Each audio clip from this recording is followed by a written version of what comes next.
C programming এর Bangla video টিউটোরিয়ালে আপনাদের সবাইকে স্বাগতম। আমি মোহাম্মদ শরীফ চৌধুরী।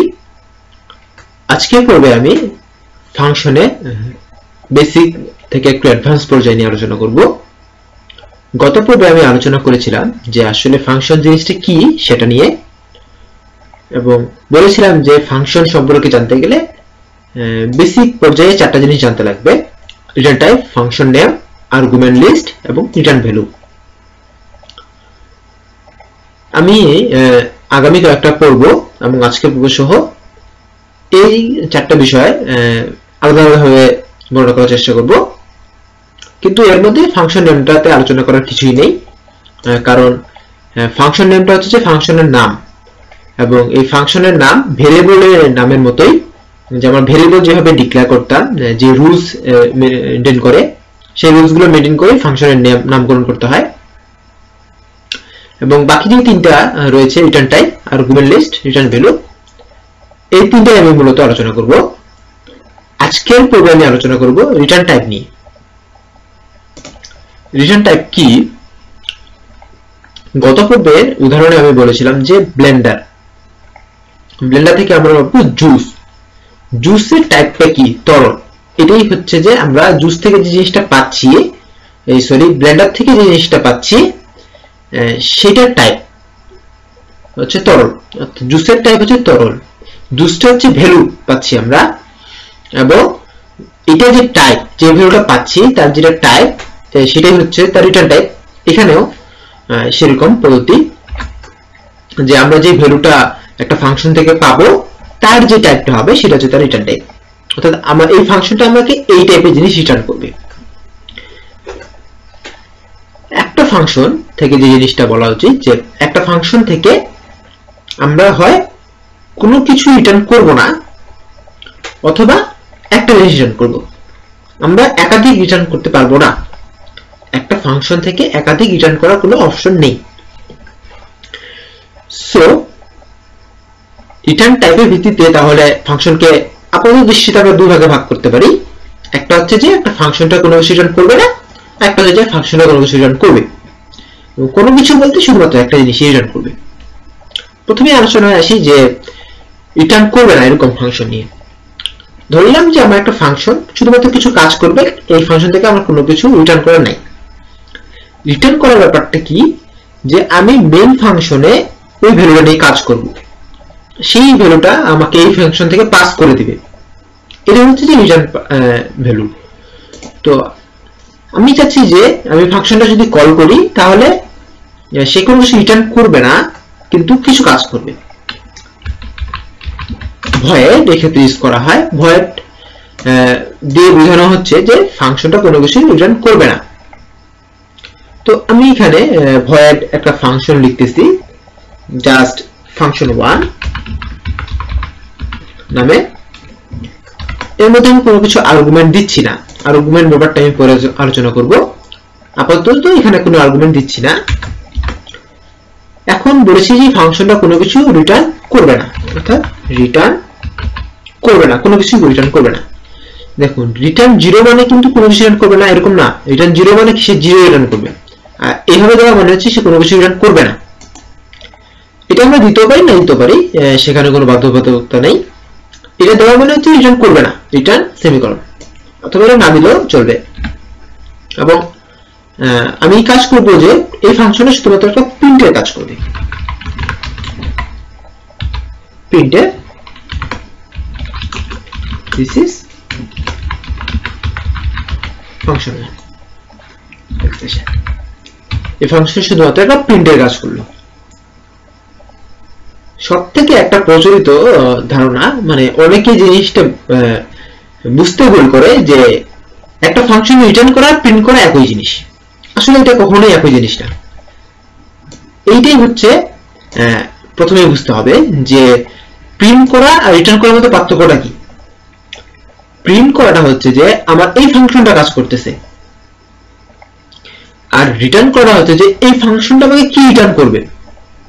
কিরকম বলি, ব্লেন্ডার মেশিনে আমের যে ছিল আমরা দিচ্ছিলাম, এবং সেখান থেকে আমি জুস পাচ্ছিলাম। এই যে জুসটা আমি পাচ্ছি সেটা হচ্ছে রিটার্ন করতেছে সে। কিন্তু এই আম থেকে যে জুস তৈরি করার প্রক্রিয়াটা সেটা কিন্তু রিটার্ন করতেছে না। আমকে প্রথমে বিভিন্ন ভাবে কাটা হচ্ছে ব্লেডের মাধ্যমে, সেই জিনিসগুলোই হচ্ছে যে প্রিন্ট কাজ করা, মানে সেই ফাংশনের কাজ সেটা। বাট সেসব কিছু করেই আমরা জুস পাচ্ছি, জুসটা হচ্ছে রিটার্ন ভ্যালু, এটাই। সো আমরা এখানে জুস পাচ্ছি না, আপাতত হচ্ছে ভিতরের কাজ কমপ্লিট করতেছে। এই অর্থাৎ রিটার্ন আর প্রিন্টের মধ্যে পার্থক্যটা এটা হলো এটা যে প্রিন্ট করলে সেটা এই ফাংশনটা প্রিন্ট করতেছে, আর রিটার্ন করলে সেই ফাংশন রিটার্ন করতেছে। অর্থাৎ রিটার্ন করলে হয় কি যে এই ফাংশনের থেকে একটা মান আমি অন্য ফাংশনে কাজ করতে পারি, সেটা কিছুক্ষণ পরে আমরা লক্ষ্য করব। এখন যদি আমি এই ফাংশনটা কল করি, কল করার সময় ফাংশন তৈরি করার সময় প্রথমে রিটার্ন টাইপ, তারপর ফাংশন নেম, তারপর এই ব্র্যাকেট চিহ্ন দিতে হয়, প্যারেনথেসিস, প্যারেনথেসিসের ভিতরে আর্গুমেন্ট লিস্ট দিতে হয়। যদি আর্গুমেন্ট লিস্ট দেওয়া হয় উচিত, মানে দরকার হয় প্রোগ্রামের ক্ষেত্রে, তাহলে তারপরে ভিতরে ফাংশনালিটি কাজ। এবং যদি এখানে ভয়েড বাদ দিয়ে অন্য কিছু থাকে সেক্ষেত্রে আপনি রিটার্ন করতে হবে। আর ভয়েড যদি আপনার থাকে আপনি এখানে রিটার্ন স্টেটমেন্টটা লিখতে পারেন, না লিখতে পারেন, সেখানে আপনার কোনো সমস্যা নেই। ফাংশন যখন আমরা কল করব তখন শুধুমাত্র ফাংশন নেম লিখতে হবে এবং ফাংশন 1 ফাংশন নেম এর ভিতরে যদি আমরা যে প্যারামিটার দিব সেগুলো, এখানে কোনো আমাদের প্যারামিটার দিতে হবে না। আমি যদি ফাংশন রান করি তাহলে এটা প্রিন্ট করবে দিস ইজ ফাংশন 1। রান করলাম, এটা দিস ইজ ফাংশন 1 প্রিন্ট করলো। এই ফাংশনটা হচ্ছে কোনো কিছু রিটার্ন করেনি, শুধুমাত্র ভিতরের কাজ চেঞ্জ করেছে। এবার আসবো আমরা যে ফাংশন রিটার্ন করবে কিছু, এরকম ব্যাপার নিয়ে। একটা ফাংশন কি রিটার্ন করবে সেটা আমাদেরকে এখানে দিয়ে দিতে হবে। রিটার্ন টাইপটা আসলে ডাটা টাইপের মতোই, ইন্টিজার, ফ্লোট, ডবল, যেগুলো আমরা লিখতে পারি সেগুলো রিটার্ন টাইপে লেখা যাবে। এবং এখানে আমরা ধরতেছি যে একটা ইন্টিজার রিটার্ন করবে এই ফাংশনটা, এবং এই ফাংশন ইন্টিজার রিটার্ন করবে। প্রিন্ট করলাম দিস ইজ ফাংশন 1 এবং রিটার্ন করলাম 5। এখন দেখুন এই ফাংশনটা আমি এখানে কল করতে পারি এভাবে। এই যদি আমি রান করি তাহলে দেখুন যে আগের ফাংশনটার মতোই হয়ে গেছে, দিস ইজ ফাংশন 1। কিন্তু এখানে আমি রিটার্ন 5 করেছি, এর মানে কি? এর মানে হচ্ছে যে এই ফাংশনটার মান হচ্ছে এখন 5। ইন্টিজার টাইপে রিটার্ন করেছি, তার মানে এই ফাংশনের মান আমাকে একটা ইন্টিজার টাইপের ভেরিয়েবলের মধ্যে রাখতে হবে। অর্থাৎ আমি এখন ইন্টিজার এ নিলাম। এখানে আমি বলেছিলাম যে জুসের টাইপ হচ্ছে তরল, তার মানে আমাকে যদি জুস রাখতে হয় তাহলে এমন একটা পাত্রের মধ্যে রাখতে হবে যেখানে তরল পদার্থ রাখা যায়। এটা রিটার্ন টাইপ হচ্ছে ইন্টিজার, তার মানে আমি যদি এটার মান রাখতে চাই তাহলে এমন একটা ভেরিয়েবলের মধ্যে রাখতে হবে যার মধ্যে ইন্টিজার টাইপের মান রাখা যায়। অর্থাৎ আমি ইন্টিজার এ রাখলাম। এখন a ইকুয়াল টু ফাংশন 1 করে দিলাম। এখন আমি প্রিন্ট করব এর মান,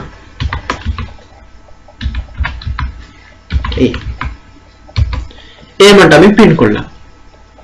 এখানে কি হলো যে ফাংশন 1 এর যে মানটা ছিল সেই মানটা কত, ফাংশন 1 যখন কল করেছে এটা রিটার্ন করেছে 5 রিটার্ন করা মানে কি এটার মানটা ভ্যালুটা হচ্ছে 5 হয়ে গেল। তার মানে কি এই ফাংশনের মান এখন 5। এই ফাংশনের জায়গায় তাহলে a ইকুয়াল টু 5, তাহলে এর মান হয়ে গেল 5। এবার যদি আমি প্রিন্ট করি তাহলে প্রিন্ট করে দেখাবে দিস ইজ ফাংশন 1 এবং নিচে 5 আসবে। রান করি এবং রান করলে আমরা দেখতে পারবো যে দিস ইজ ফাংশন 1 এবং নিচে 5 আসছে, মানে পারফেক্ট। এখন আমরা যেটা নিয়ে কাজ করব সেটা হচ্ছে যে আমরা যদি এখানে ইন্টিজার লিখি এবং এখানে যদি আমরা ফ্লোট রিটার্ন করি তাহলে কিন্তু এটা ফ্লোট আসবে না, এটা ইন্টিজারের কাস্টিং এখানে চলে আসবে। এবং এটা যদি আমরা রান করি তাহলে কিন্তু 5.5 আমরা পাবো না, 5.5 আমরা পাবো না।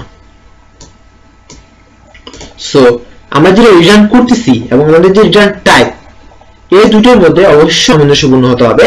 এবং আমরা যেই টাইপে রিটার্ন করব সেই টাইপটাই যেটা রিটার্ন করব সেটার যে টাইপ হবে সেটা অফকোর্স আমাদেরকে রিটার্ন টাইপ হিসেবে দিতে হবে।